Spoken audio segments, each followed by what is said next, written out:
It's become quite rare for people in today's day and age to have a respectful disagreement in politics without the debate declining into argument, personal attacks, ad hominem rhetoric, or self-victimization. And I'm going to talk a little bit about why this has happened and what I think needs to be encouraged to address that.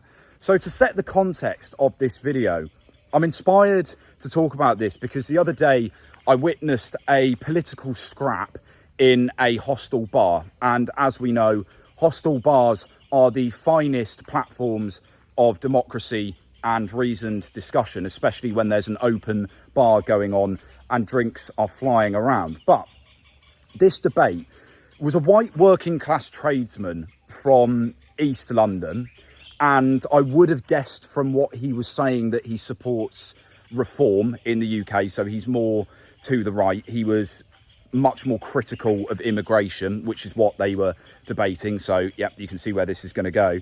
And the girls he was debating with were mixed race, educated and woke. Some of them were English, some of them were from other European countries. I couldn't tell exactly what. But long story short, the debate went on for about 25 minutes and you could hear it getting heated. I was sat on the table behind with my friends who work in that hostel, and I was earwigging in. I couldn't help myself. I am heavily interested in politics and hearing what people are saying, so I was earwigging, and it got to a point where they were yelling at each other. The bloke had stood up and was shouting at the girls were shouting back at him, and I actually intervened and ended the debate for them there by taking the guy away with me and chatting to him, because it had just declined so much and was causing a massive scene in the hostel. But the thing is with this was it really epitomized the problem of today's politics in terms of tribalism and the lack of understanding that people have for each other. The girls were saying that the guy was a racist, and one of them was crying. The guy was saying that they were young. He was like 10 years older than them as well. He was saying that they were young and naive, and they obviously felt patronised by that as well. But both of them had got really, really worked up. And it very much epitomised the tribalism and the lack of understanding that is so prevalent in today's politics.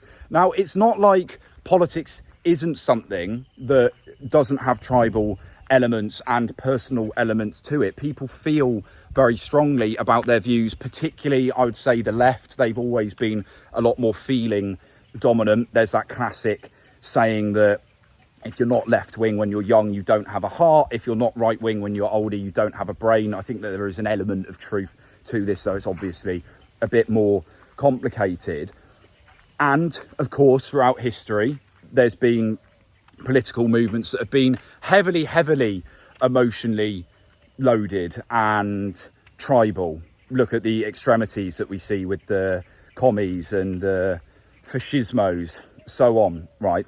But it seems that after that as well, there was a period where political discourse was still more respectful, right? Even when you had very divided times between the working class left in the UK with Labour in the mid to late 20th century. Well, not late, like let's go like 50s to 70s, 80s.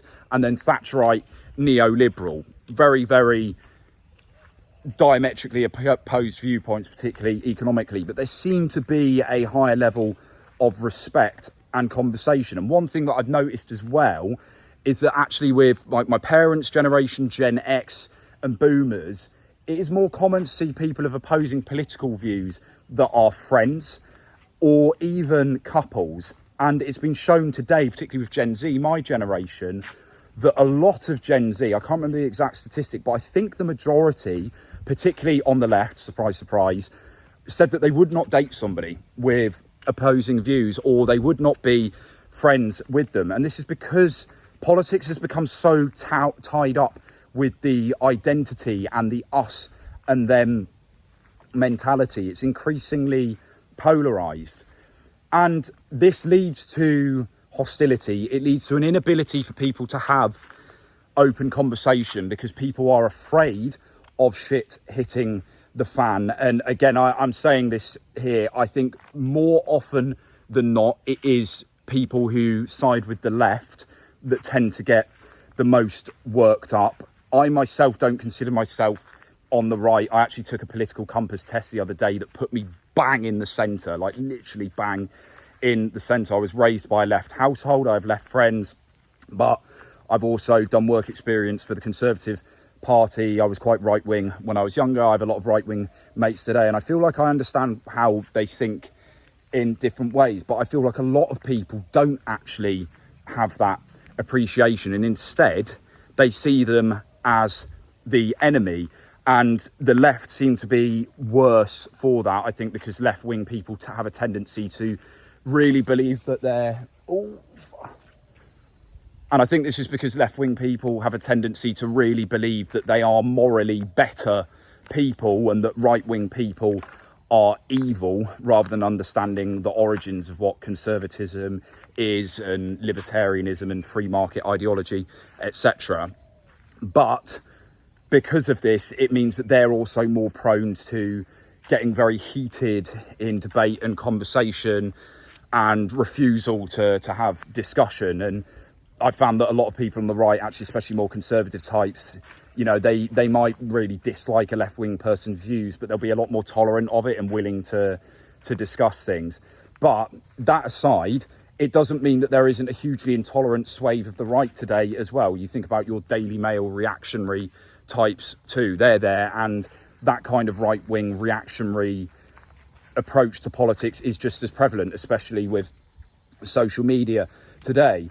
And the solution to this, as mentioned at the beginning, is I think it's important people actually understand things like the laws of debate and logic and reason through the education system, so they learn how to discuss ideas as external things, as ideas, separating it from the self rather than it just being like a personal thing, recognizing that you can discuss and explore through debate to try and find consensus or agreement, or end in disagreement but in a respectful way. So this is the first thing. But the second thing is the empathy and the compassion.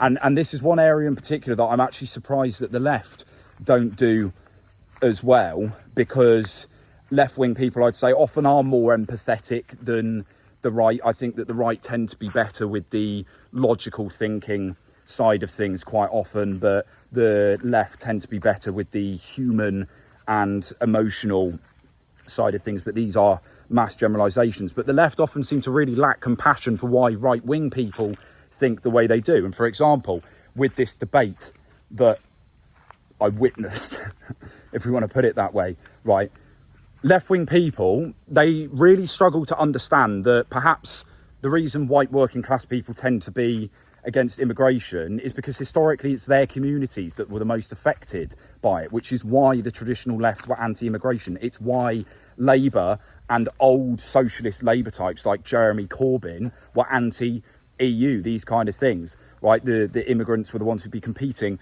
with the working class for the jobs and the housing. And then also it's their communities that change. And I think it's perfectly fair for people to not want to feel displaced in their own communities, to want to be in a homogenous community where there's greater social bonds and levels of trust. And this is something that I've come to appreciate a lot more as an immigrant myself. This is Thailand right now. I've lived in 5 different countries and travelled about 30.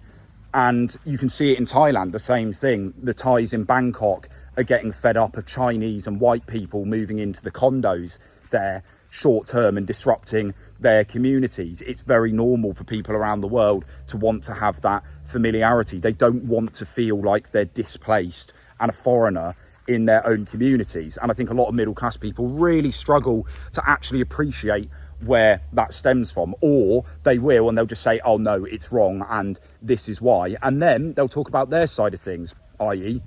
racism, which of course is a thing. And I would say that there are higher rates of racism amongst people who are not university educated, of which a lot more of the working class are. The harder right movements traditionally have been more working class as well, as we saw in the UK with the National Front in the second half of the 20th century, in places like East London, where there's a large community of South Asians, right? There is that element to it, and immigrants do often face second citizen status.